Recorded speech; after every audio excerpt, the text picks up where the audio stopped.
Hi, this is Jay Varma, and welcome to Thermometer. On this show, I check the temperature of public health in the US and around the world and give you expert insights on infectious diseases and public health.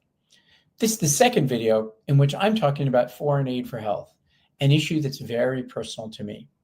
If you haven't seen the first video in this series, make sure you go back and watch that one as well. What if I told you that one of the biggest drivers of economic growth in Africa over the past 2 decades wasn't a Wall Street investment or a Silicon Valley invention, but a US government health program? And what if I told you that by cutting it, we're not just harming others, but we're crippling our own economy and weakening our national security? Well, that's exactly what's happening with the cuts to PEPFAR, which is the President's Emergency Plan for AIDS Relief. PEPFAR is a program that the US government developed in 2003 and provides health assistance to over 50 countries around the world. The program has saved tens of millions of lives and prevented millions of babies from getting HIV infection. And what's really important here is that PEPFAR didn't just save lives. It made people richer. It didn't just build health, it built wealth. Countries that received PEPFAR funding saw their GDP per capita grow 2.1% faster. Why? Because healthier people are more productive, they're more employable, they're better able to contribute to their economies. When workers aren't sick or dying from preventable diseases, businesses grow, trade flourishes, economies stabilize. And here's where it gets personal for the US. These countries buy American goods and services. When their economies thrive, ours benefits. Here's how a lot of foreign aid works. The US Congress decides which countries should get assistance or which types of diseases, like TB or malaria or HIV, that the US should help to control around the world. In the past, most of that money went to a government agency called USAID, the US Agency for International Development. USAID would sign contracts with American companies that said, hey, you get paid if you go work in these, say, 5 countries to stop babies from getting HIV.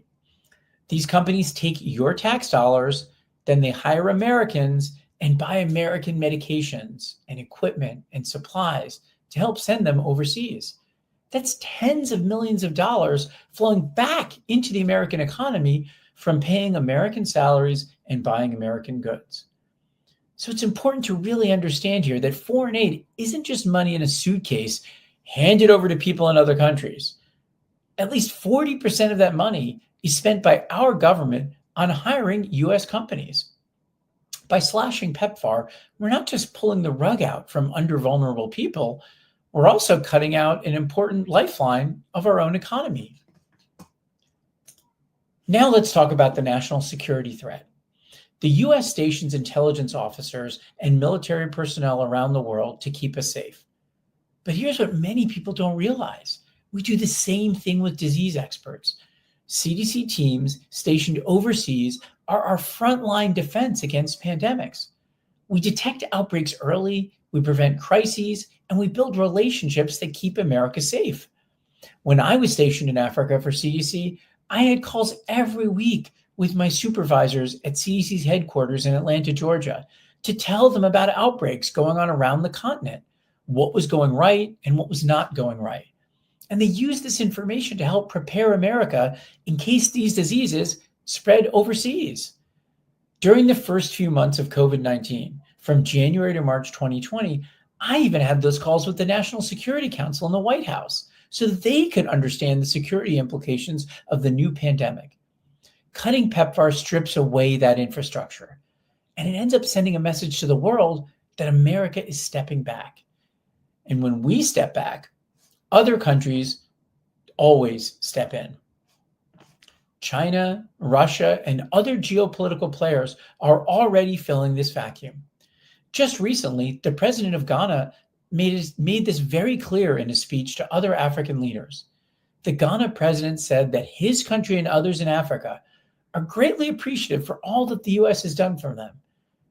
And African leaders fully acknowledge the right of the US to stop giving aid at any time and the importance of being more self-sufficient themselves. But here's the important part of that speech. He said, That doesn't mean that they won't work with others. Other countries who want to provide the aid that the US is cutting will become partners with them. So if the US won't step up, Ghana and other former US allies will look elsewhere. Let's hear his exact words. Quote, "There are many other partners. We have a multipolar world." Okay, when I worked at the African Union, diplomats used the word multipolar to refer to one country, to China. China is ready to do what America won't.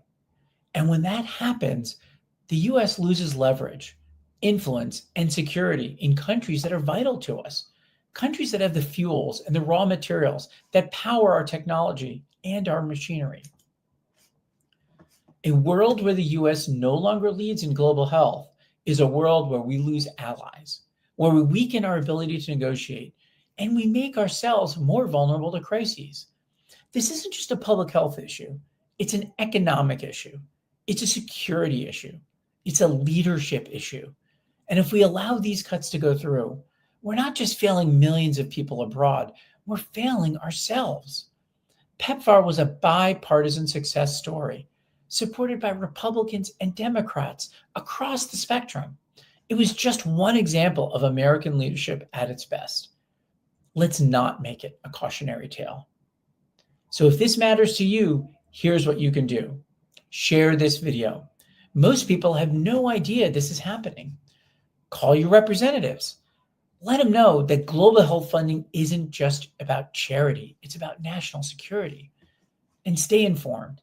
I'll keep covering this issue, so hit subscribe and let's fight back against dangerous decisions that put us all at risk. We can still fix this, but we also have to act.